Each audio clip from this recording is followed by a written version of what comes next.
Now. I stand before the class, 'tis the last day of school, with a dissertation in my hand, so allow me to present. And it all started with flipping through pages of a directory that directed me to a book that helped me come to a realization that our faces are digitized by a collection of atoms that form molecules of organisms that take the form of ecosystems and biospheres. And we are all unique characters, forced to act accordingly with God as our puppeteer, with the exception of a select few that he cannot control due to a diabolical domestication that can't be culturally diffused or assimilated, so they remain malicious in nature.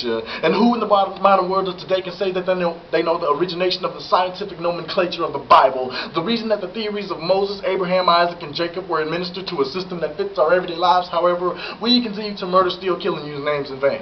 Sometimes I'd rather fall into the sky and search for my soul, flee to an asylum, somewhere where I can't be found, a place where GPS can't pinpoint my location. I would rather live off of the grid, but I can only escape from within because I'm still trapped in this concrete jungle. Aroma-scented candles and incense, filling the air with soothing rhythms of the heartbeat. 2 centimeters of blood filling every artery and every vein, hoping that all the races of the world could form a capillary to end all racial supremacy. Choke the Crips and Bloods till they eventually turn purple. I seek to grow a mind powerful enough to televise a revolution that concludes in peace without the use of weapons of mass destruction and a reconstruction of a government that thinks on one accord with no separatist factions. I read day in and day out about how we live in the proximity of poverty, and I stumbled across a book that suggests a newly erected money system that does not spend our tax dollars on guns that are used to insert bullets into the skulls of Iraqi insurgents at the hands of rebels with a manipulative cause. And I keep meditating in a state of oneness with God, saying this isn't a revolution, this is a discussion, sparked by a book that I took off of a shelf and felt the need to read for myself. But I'm not stingy, you see. I'm benevolent with my literature, and you're more than welcome to join me in this thing that I like to call my little intelligent conversation. As long as you know the discussion at hand, feel free to get lost in the topic, but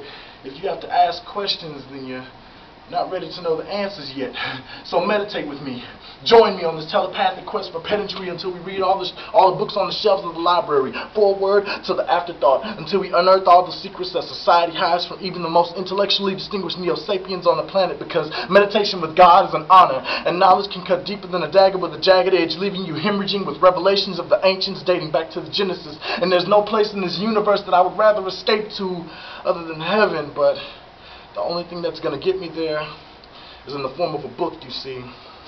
Sage has finally become a philosophy, but there is no knowledge that is not power. So, Professor, with all due respect, I think I've satisfied the requirements of your course, but I want to hear it from you. Did I earn my PhD?